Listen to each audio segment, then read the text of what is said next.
Աբխազիայի չճանաչված հանրապետությունը ունի նոր նախագահ, ընտրությունների երկրորդ փուլում հաղթել է ռուսամետ թեկնածու Բադրագումբան։ Նրա անդիմախոսները պնդում են, որ քվեարկության արդյունքները այլ կլինեին, եթե Աբխազիայում ապրող հայերին մոլորության մեջ չմտցնեին։ Թեմայի շուրջ կզրուցենք Արտյոմ Երկանյանի հետ։ Արտյոմ, իսկ ինչ մոլորության մասին է խոսքը։ Կարծում եմ իսկապես տեղին է գնահատականը, որ այս դեպքում Աբխազիայի հայերը կանխորոշեցին ընտրությունների արդյունքները, քանի որ գործող փոխնախագահ, ընտրված նախագահ Բադրագումբան հենց հայաբնակ գյուղերում է ապահովել այն ցուցանիշը, որի շնորհիվ կարողացել է նախագահ ընտրվել։ Եթե աբխազաբնակ շրջաններում գրեթե հավասար էին ձայները կամ հաղթում էր նրա հակառակորդը Ադգուր Արձինբան, ապա հայաբնակ գյուղերում տարբերությունը չափազանց մեծ էր կամ գրեթե 90%-անոց հօգուտ Գումբային։ Պատճառներից մեկը այն է, որ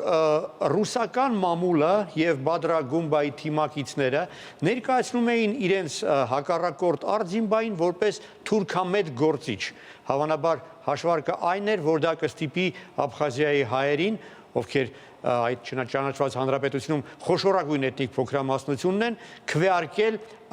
այդ տեխնացուի հակառակորդին, այս դեպքում Բադրագումբայի օգտին։ Չգիտեմ որքանով է իրականությանը համապատասխանում այն, որ Արձինբան թուրքամետ գործիչ է, գիտենք միայն այն, որ նա ավարտել է թուրքական քոլեջ, որ նրա թիմակիցների թվում շատ են Թուրքիայի աբխազները եւ ըստ որոշ տեղեկությունների թուրքական լրատվամիջոցները մեդիա աջակցություն են ցուցաբերել նրան։ Ինչևէ, եթե սա առասպել է, այս առասպելը աշխատել է եւ որոշակի ազդեցություն ունեցել է։ Հիշեցնեմ, առաջին փուլից հետո ընտրությունների եւ փուլից անմիջապես առաջ հնչել են հայերի հասցեին սպառնալիքները հենց ընդդիմության առաջնորդ Արձինբայի թիմակիցների կողմից։ Ճնշում է գործադրվել որոշ հայկական գյուղերի գյուղապետերի վրա, բռնի ուժ է կիրառվել եւ այն բանից հետո, երբ Աբխազիայի հայ համայնքի ղեկավար Ալիկ Մինոսյանը պաշտոնապես դիմել էր իշխանություններին, պահանջելով երաշխիքներ ստեղծել, որ հայերի իրավունքները չեն ոտնահարվի եւ որ պարզվեն, հայտնաբերվեն եւ պատժվեն մեղավորները, ոստիկանական ուժեր մտցվեցին հայկական գյուղեր, քրեական գործեր հարուցվեցին, այն բանից հետո, երբ լարվածությունը նվազեց, հայ համայնքի նախագահ ետ կանչեց իր դիմումը եւ կարծես երկրորդ փուլից առաջ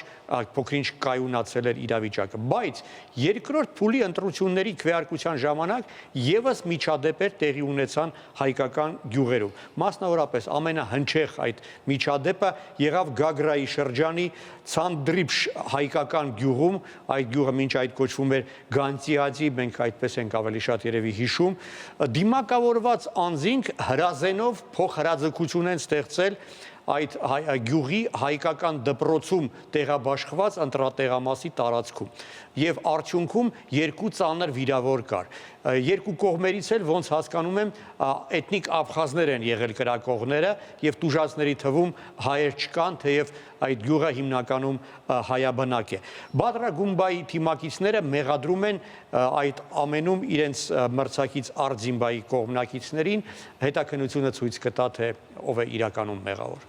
Արտյոմ, իսկ հայկական թեման ընտրարշավի ընթացքում շոշափվել է։ Անուղղակիորեն երկրորդ փուլից հետո հայ համայնքի ղեկավար Ալիկ Մինոսյանը ուղերձով դիմեց հայրենակիցներին, կոչ անելով անպայման գալ ընտրությունների եւ մասնակցել, չնայած այդ ամբողջ ճնշումների, մեջբերեմ նրա խոսքերը, մի վախեցեք, ոչ մեկ չի կարող կոտրել մեր կամքը եւ չի կարող ստիպել մեզ հրաժարվել մեր սկզբունքներից։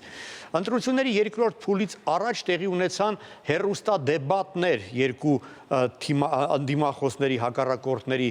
միջև եւ այդ դեբատներում եւս հայկական թեման քննարկվում էր։ Մասնավորապես Արձինբան անդիմախոսին մեղադրեց հայերին կաշառելու մեջ, անուղղակիորեն մեղադրեց եւ որպես փաստարկ բերելով այն, որ հայ համայնքի ղեկավար Ալիկ Մինոսյանը արտոնյալ վարկ է ստացել 730 միլիոն ռուբլի չափով։ Հակառակորդը պարզաբանել է, որ Մինոսյանը պետական ծառայող չէ, գործարար է եւ ինչու չպետք է ստանար վարկ բանկում։ Իսկ Գումբան մեղադրել է Արձինբայում նրանում, որ նա խուսափում է գնահատական տալ իր այն թիմակիցներին, ովքեր սպառնալիքներ են հնչեցրել հայերի հասցեին եւ ճնշում են գործադրել հայերի նկատմամբ։ Արզիմբանել հայտարարել է, որ դիմել է ուղերձով հայ համայնքին, կոչ անելով չհավատալ նրանց, ովքեր իրեն ներկայացնում են որպես թուրքամետ պետական եւ քաղաքական գործչի։ Ինչևէ, ափսոսում եմ, որ հայկական թեման ահա այսպիսի համատեքստով է քննարկվել, ավելի ռացիոնալ կլիներ, եթե երկու հակառակորդները ասեին, թե ինչ են խոստանում տալ հայ համայնքին, չգիտեմ, հայկական դպրոցների ֆինանսավորման ավելացում, հայկական համույթների աջակցություն, հայկական ինքնությանը նպաստելու ուղղված քայլեր, ցավոք բոլորովին այլ համատեքստում է քննարկվել այս ընտրություններում եւ այս դեբատներում հայկական թեման։ Շնորհակալություն, Արտем։